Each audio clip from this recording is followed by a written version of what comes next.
Hello everybody, welcome to another Homeschool Haven Parent Spotlight. My name is Stephanie. We'll start off with just the business side of this and description, and then we're going to launch into our parent Jessica today that we're spotlighting. So the ways that these work, for those of you that might be new to this, is we over on our Homeschool Haven Facebook group page, my girlfriend Michelle and I will post when we're ready for another round of parent spotlights. And all we do is go in order of the people that say that they would like us to spotlight them. And we reach out to you through Facebook Messenger and end up having a good little conversation back and forth about the things that are going on for you and that you're worried about right now. And as we kind of have a little bit of a conversation, then we put together one of these videos for you in hopes that, you'll find some piece in there that will work for you. Our style might not match up to your style. There might be pieces that are like, please set those aside if you need to. And we hope that you'll find a little piece of something that will help you, all right? So sometimes if you are watching these regularly, you will find that some repetition is going to start coming in, because what we want to be able to do for you as the parent is to minimize all the digging and all of the research out there. And we don't mind repeating ourselves to kind of share that. For example, this week I've got two parents who are concerned about just creating writing. So you're going to hear me talk about writing to both of them, and you'll hear some repeat there. So anyways, welcome. If you would like to join in on this and be a part of it, you can come over to homeschoolhaven.space. Again, that's homeschoolhaven.space. And from there, you'll be able to get to us on our Facebook page. We've just got some blog posts going on there. And we're excited to just help you in any way that we can to create some peace in your homeschool space that you've got going on. So today we are spotlighting actually a friend of mine. Her name is Jessica. I really love this lady. She has got a 4th grade daughter, a 2nd grade daughter, and a preschooler. And she works 8 hours a day from home. And so she's got a lot of, let's see, I'm double checking that. I've got all my notes here. 8 hours a day. And she's just got a few questions for us that we're going to go through today with her situation. First of all, she's using a supplement, not really a curriculum, and it's just a program called Blackbird. And I personally have used these. I love these throughout the year. They've taken great literature and put them into a booklet for your child according to their reading level. And there's activities for them to do as they progress through each chapter of the book. There's discussion questions to enjoy as the parents, and there's a culminating project that they create as part of this book. So it's them having a great experience with a great literature and walking through that. So Jessica's finding that with her oldest child, it's feeling, her words were, it feels like pulling teeth.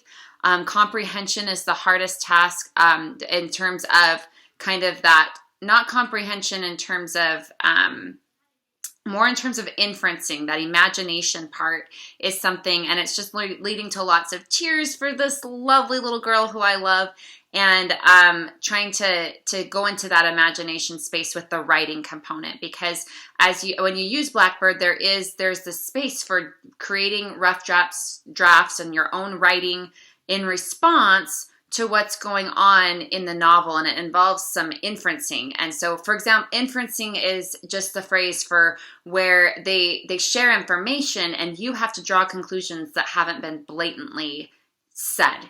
And Jessica, I just want to tell you that my oldest struggled with this component of this as well.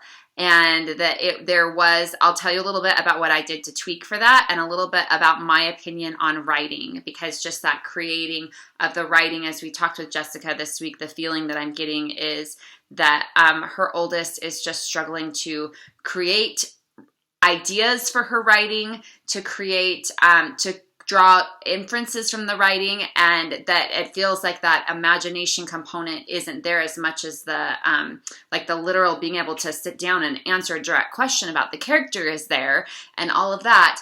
And I really worried about this, and I really tried to figure out a space for this for my oldest when she was younger.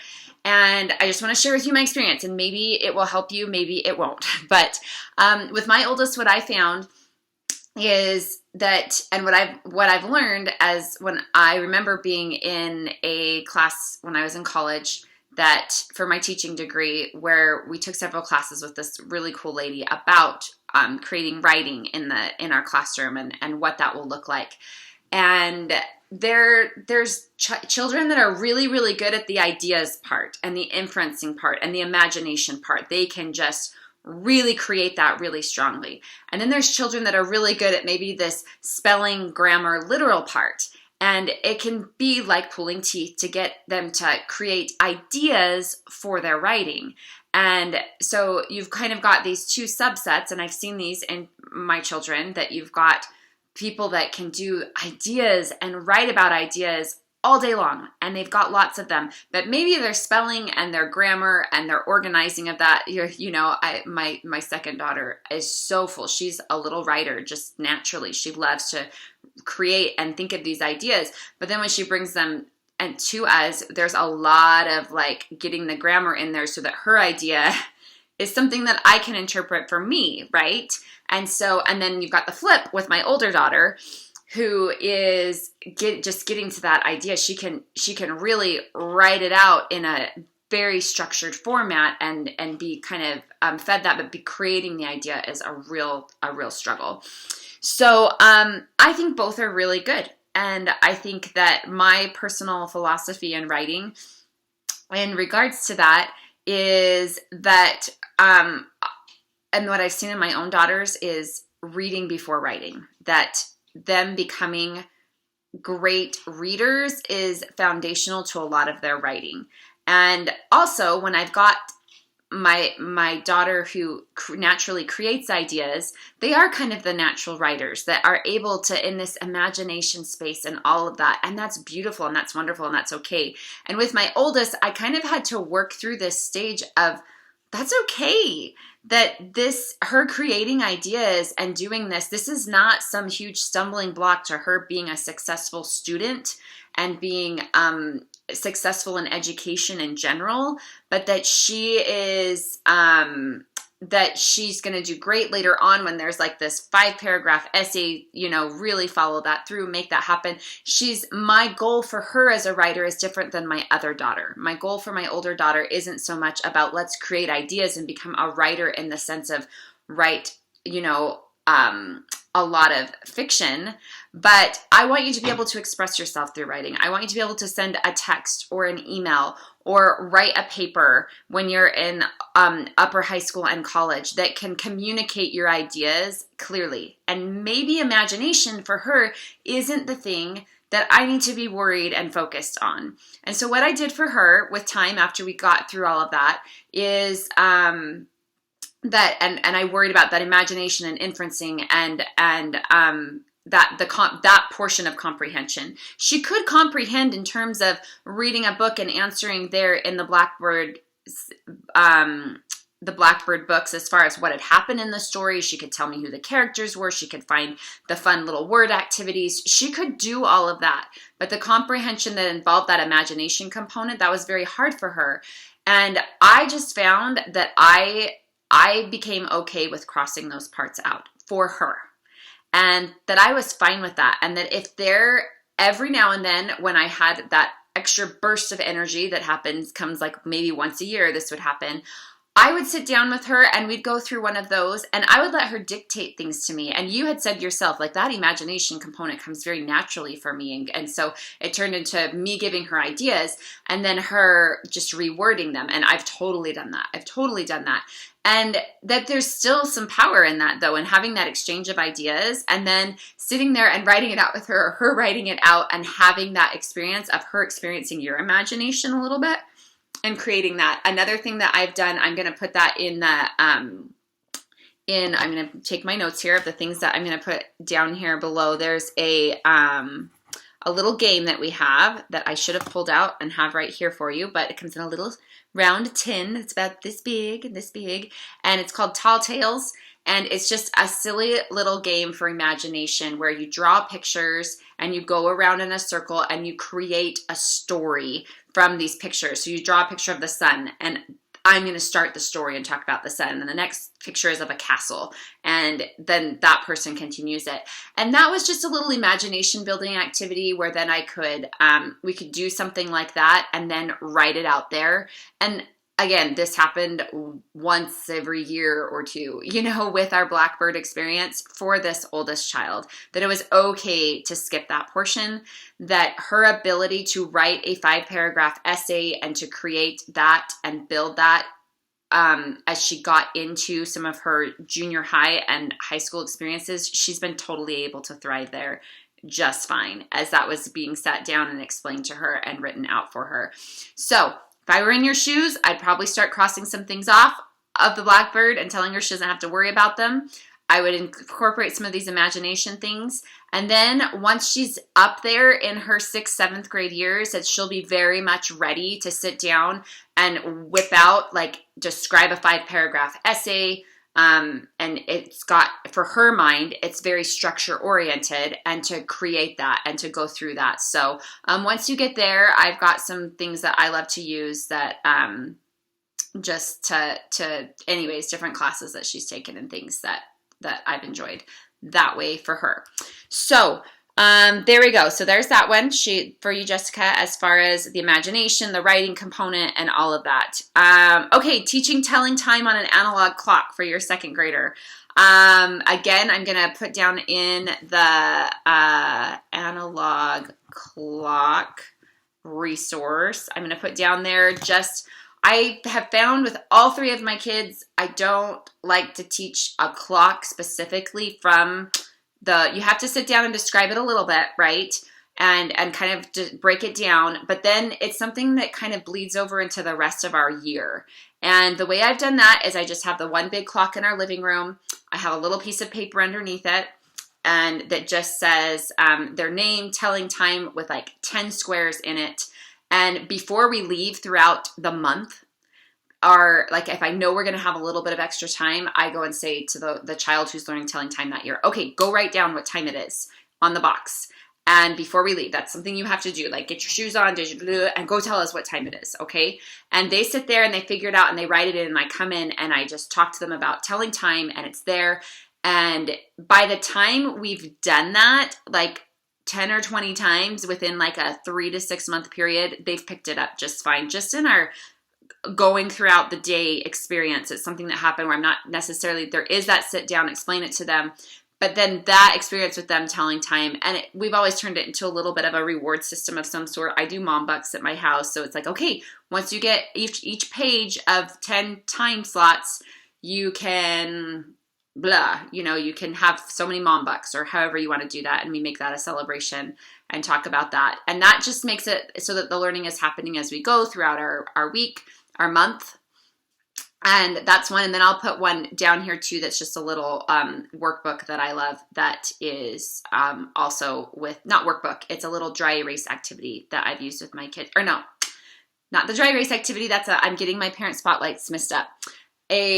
I really like having one of the actual kid clocks that they can manipulate a little bit, and I found that really helpful. So that will sit there next to where they're going to write down the time above. So you've got your big clock, you've got your paper underneath, and then I've always got the kid clock, and we kind of manipulate that right there, and that's kind of our time station for us until they've got it down. And usually that doesn't take us too long as we make that happen. So that would be my teaching telling time. What we've done around our house, and it's worked for all 3 of my kids, all different learning styles and abilities, and we've made that happen. All right. Okay, so you're feeling, Jessica's at this point where she's feeling like everything's a little bit too much right now. She's asking that question that we all ask, what's the minimum that needs doing to know that they are still going to get a great education? And, Jessica here is a working mom. There's all sorts of emotions that are added to this homeschool factor of bringing everybody home, and just feeling hey, if I let things go, what's okay to let go and not feel like I'm cheating my kid of their education. So Michelle in our feed had shared her experience, and I'm just going to read that here for anybody who is who would be interested, and then I'll share my little bit on that. Michelle said, last year I was so ill I couldn't give a whole lot to my kids, but every day I made sure they did spelling UC, which I know that's something that you're using, is spelling UC. We use spelling UC too. I've used 4 different spelling curriculums over the years. We've done the lists in certain curriculums. We have done where you like have a list and you take the test. We've done there is the Institute in Writing and Excellence, Andrew Pudwaya. I don't know how to say his name. He has a really neat way to, you turn it into kind of a wall of all the different types of words there are and give it this great visual. We've fiddled around with that. We've done the rules for all of written language and finding that. And spelling UC has been my favorite. I don't use it exactly like what's there. We do not do it every day. I don't feel the pressure to get through 5 lessons in 1 week. I do not put that pressure on myself, 1. Number 2, I don't usually sit down and read through it with them. I maybe do that at the beginning of the week. And if I can read it to my child and then my child can read it back to me just fine, then they do the rest of it themselves for the most part the rest of the week. There's not that exchange happening that they have listed there. If they're struggling with the reading, part of it, reading it back to me, that's a sign that, okay, we either need to go down a level or I need to up that engagement with them. I've got to pick which one I want to do. I'm either going to go down a level so that they can read it by themselves, or I'm going to make sure I am sitting down and having that encounter. So I've had to make that choice depending on the year and where we're at. I would say I get to spelling UC. It happens for my son 3 to 4 days a week as far as what that happens. So we're progressing through the chapters at that rate. Okay. All right. So the other thing that Michelle said, so she said, we always did spelling UC, math, a little bit of math, which you were saying that you're leaning towards some of like the online is that is something that helps you to get by. That's totally fine. You said that you're doing Beast Academy or the Math Seeds, that any of those, they're going to be okay. Like that's fine. That making sure that math happens. Michelle said during this year when she could do very little, they listened to books, 15 to 20 minutes a day from Audible, like just audiobooks that you could listen to, and reading on their own for your children that are able to read on your own. And Michelle and I would be happy, let us know, to supply you with lists or reading lists for different age levels and stuff. There's so much stuff out there, can sometimes be overwhelming, but if you're like struggling with finding a book, come on over to the Facebook page and say, hey, I've got a 2nd grader that is early reader. What are some book list recommendations? We will totally do that for you. So just let us know. And so those were kind of her 3, her spelling UC, her math, her reading, that those were the things that were happening. Okay. And then she also said, she's like, we were signed up for a few simple things that we went through. They had their piano as well. But as far as just the school component, it came down to that. And that really covers your reading, writing, arithmetic. Okay, there's real power to that. And you're in a stage right now. I love the Thomas Jefferson education model. I love every model. I take a little bit from every philosophy out there, and I feel like I've created the Stephanie something from everything that's out there. But something that speaks true to me as you listen to the Thomas Jefferson education model is these stages of learning, and that's in a lot of different learning philosophies, that these early elementary years and even up until they hit about 5th or 6th grade, there's just we're building a lot of love of learning. We're just building a lot of enjoying, and that learning happens through being in a safe, happy environment, which, we can't be perfect at that. Sometimes we probably we can make that this fairy tale land that doesn't exist in our minds sometimes. But that love of learning has to do, it does not need to be as a ton of academic sit down stuff. That there's a lot of learning happening in all these other things that happen in their lives. So anyways, that is something that popped in my brain as well. As far as me during those seasons of my first few years, and you're drowning and figuring it out, as far as when we have had poor health years or changes in our routine ourselves, that really is what it's come back down to. It is, I make sure math happens. You knew all about, you know me personally, Jessica, you knew all about that move that we went through that was crazy. It took us a year and everything was just a lot. It came down to, for Stephanie, when we're in that space, and sometimes you're in that space for a long time and it's okay. My kid's going to be okay if they're staying up on their math. That's my number one. My number two is that we're having reading experiences, that they are reading to themselves, that I'm doing some, and I vary at times in my life where read aloud to them is either push a button on Audible, or even that, or just making sure that they are regularly reading. That is a really important thing. And then that spelling you see component does give you some writing that's happening in there as well, that part can happen because it's built in there. And so, but again, I kind of told you my writing philosophy. Go with, if you've got a great idea maker, that's a great place they're your little writers. That's great. Go forward with it and then get the punctuation and everything in there with them. If not, make them readers. And when you've got a second grader or so, like you're just trying to get a little bit of sentence work out of them, okay? And so it's okay to have that look different. So anyways, I hope this helps, Jessica. You're doing fantastic. I'm going to glance here really quick at our exchange that we had this week to make sure I took notes here to give myself some points, but to make sure that I've kind of covered everything here. But I think you're doing great. And if you bring it back to these three things, and I were in your shoes right now, I'd bring it back to my Beast Academy or Math Seeds, that is a requirement every day, that reading to your, to each other, to like have the older one read to the younger one. You could set it up that way for a while if that's going to bring you some peace of mind. You can press an Audible book and let that be something that they sit down and read.